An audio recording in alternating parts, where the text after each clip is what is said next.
அன்பை பாடும். என் நாவும் நாமம் போற்றும். என் இதயம் உம்மில் மகிழும்.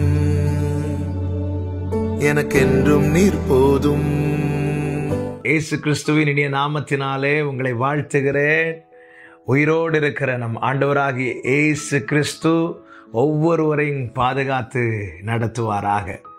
லூக்கா சுவிசேஷம் 24வது அதிகாரம் 6வது வசனம்.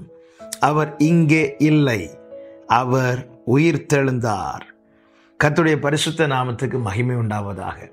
ஆண்டவராகிய இயேசு கிறிஸ்து மனுக்குலத்தின் பாவத்துக்காக சிலுவையிலே அடிக்கப்பட்டு மரித்து அடக்கம் பண்ணப்பட்டு 3ஆம் நாளிலே உயிரோடு எழுந்தார். ஆமென். வாரத்தின் முதல் நாளாகிய அந்த 3ஆம் நாளிலே மகதலேனா மரியாள் உட்பட சில ஸ்திரீகள் கல்லறையின் இடத்துல வருகிறார்கள்.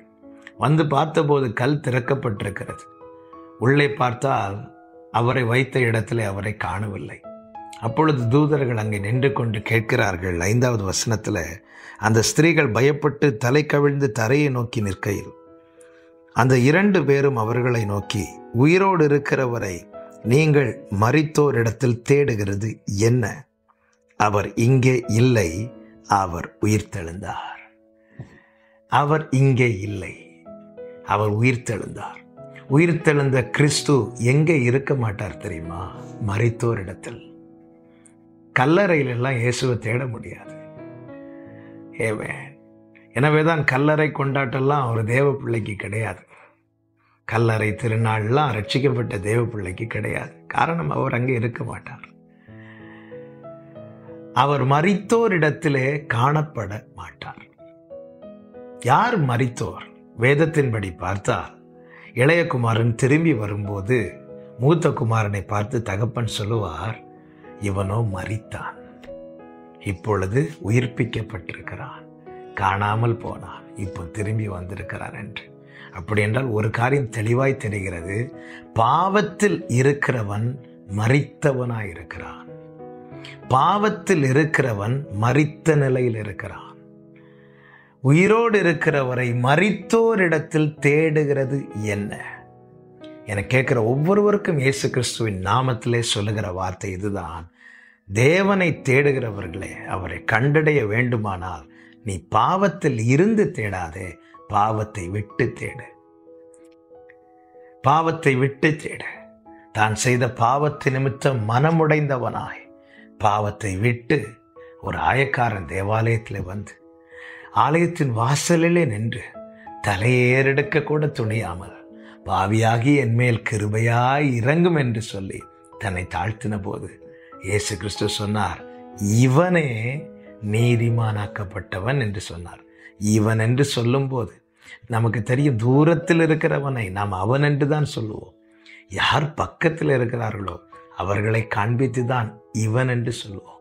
பாவத்தை விட்டு ஒருவன் தன் பிள்ளைகளை உணர்ந்து தேவனிடத்தில் வருவானானால் அவன் உண்மையாய் அவரை நோக்கி கூப்பிடும்போது அங்கே அவர் காணப்படுவார். இளையகுமாரன் பாவத்தில் இருந்தபோது எவ்வளவோ கஷ்டப்பட்டான். அப்பொழுது தகப்பன் அங்கே வரவில்லை. ஆனால் தன் பிள்ளைகளை உணர்ந்து பாவத்தை விட்டு தகப்பனிடத்தில் திரும்பி வந்த மாத்திரத்தில் தகப்பன் ஓடி போய் அவனை கட்டி அணைத்து முத்தமிட்டு அவனுக்கு வஸ்திரத்தை கொடுத்து, அவனுக்கு மோதிரத்தை கொடுத்து, பாதரட்சைகளை கொடுத்து அவனை வீட்டுக்குள்ளே கொண்டு போய் சேர்த்து அவனுக்கு பெரிய விருந்து பண்ணினார் என்று லூக்கா 15வது அதிகாரத்தில் இருப்பதை பார்க்க முடியும். மரித்தோரிடத்திலே இயேசுவை பார்க்க முடியாது. பாவத்தில் இருந்து இயேசுவை தேட முடியாது. காரணம், அவர் பாவிகளுக்கு விலக்கினவராய் இருக்கிறார் என்று வேதம் நமக்கு காண்பிக்கிறது. தீமையை பார்க்க மாட்டாத சுத்த கண்ணனாய் இருக்கிறார். என்னை கேட்கிற ஒவ்வொருவருக்கும் சொல்லுகிறேன், அவரை கண்டடைய வேண்டுமா? அவரிடத்திலே செல்ல வேண்டுமா? அவரை பற்றி கொள்ள வேண்டுமா? உயிர்த்தெழுதலின் வல்லமை அனுபவிக்க வேண்டுமா? பாவத்தை விட்டு வெளியே வா, அவரை நோக்கி தேடி வா. உன்னை கட்டி அணைத்து முத்தமிட்டு நீ இழந்த அத்தனையும் திரும்ப தர அவர் உயிரோடு இருக்கிறார். ஹல்லேலூயா. கர்த்தர் ஒவ்வொருவரையும் பாதுகாத்து ரட்சித்து நடத்துவாராக.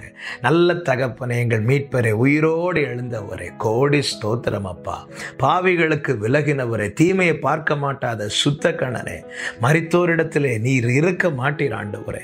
நாங்களும் ஆண்டவரே பாவத்துக்கு மரித்து ஆண்டவர் நீதிக்கு பிழைக்கும்படிக்கு எங்களை கிருபையாய் ரட்சித்தீரே, ஸ்தோத்திரம்.